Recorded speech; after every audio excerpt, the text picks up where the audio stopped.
Lütfen yerlerinizi alınız. Teşekkürler. Başkanımız Sayın Mevlüt Uysal salonumuza teşrif etmişlerdir. Hoş geldiniz, şeref verdiniz.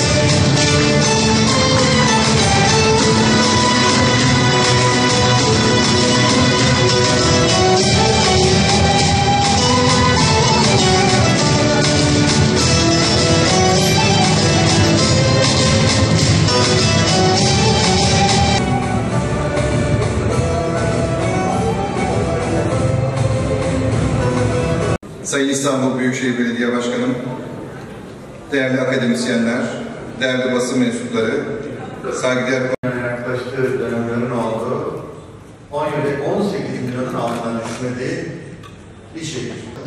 Günümüzde ulaştırma ülkelerin ekonomik gelişmelerini ve refah seviyelerini etkileyen en önemli sektörlerin, unsurların başında geliyor. İleri ulaştırma sistemleri üretim alanlarına, pazarlara ve yatırımlara erişebilirliği kolaylaştırmanın yanında insanlara sosyal ve ekonomik fırsatlar ve faydalar sağlıyor.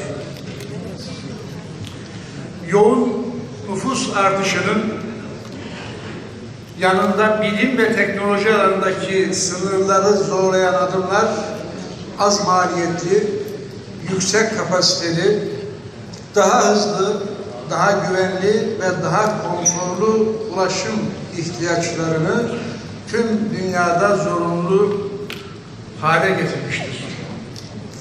2003 yılında başlattığımız demiryolu seferberliği ile 77 milyon olan yolcu sayımızı 2017 yılı itibariyle 183 milyona çıkardık.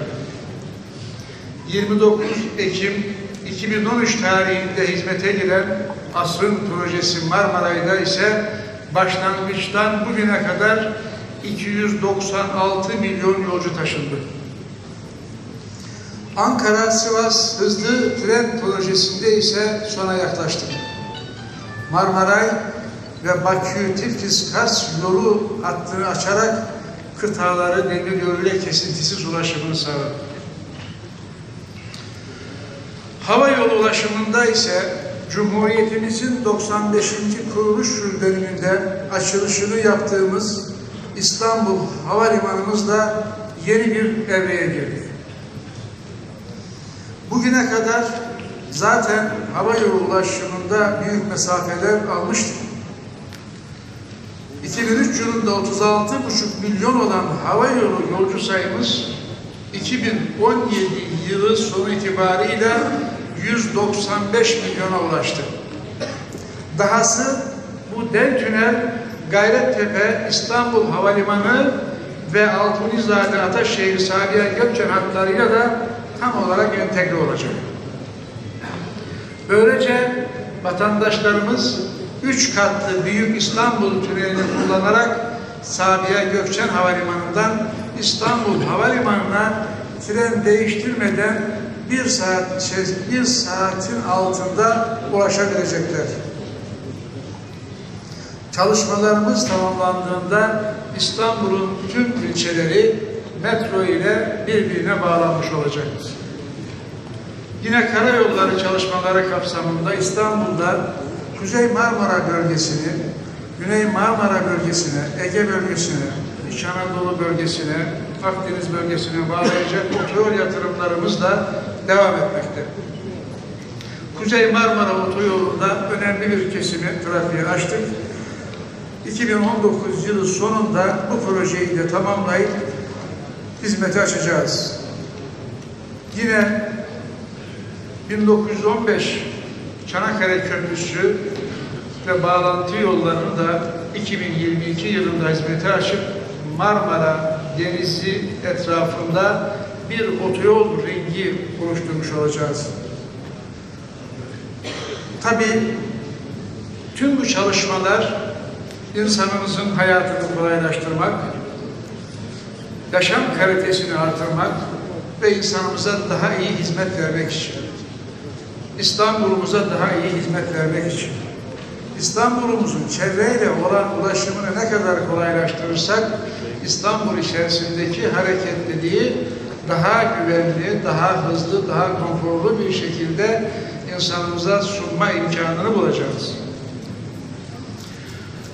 Tüm bu çalışmalarımızın ülkemize, insanımıza, milletimize hayırlı olmasını diliyorum.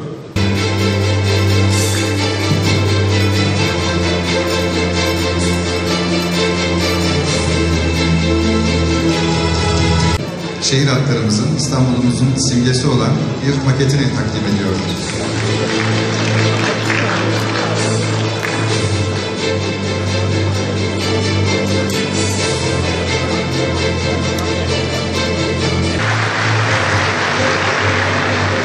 Sayın Bakanım, şimdi sponsorlarımızı sahnemizde İstanbul Büyükşehir Belediye Başkanımız Sayın Mevlüt Uysal takdim ediyor. Vakıfbank'a destekleri için, sponsor katkıları için çok teşekkür ediyoruz.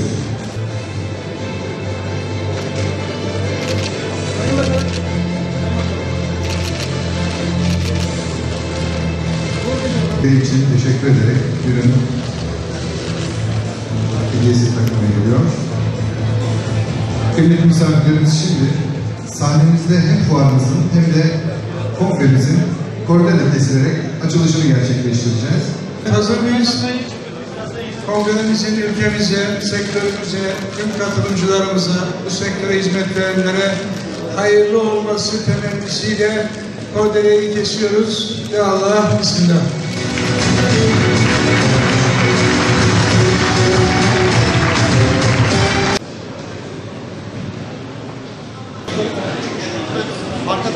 Hadi sen Ali Çağır abi. Ali Çağır. Şuraya.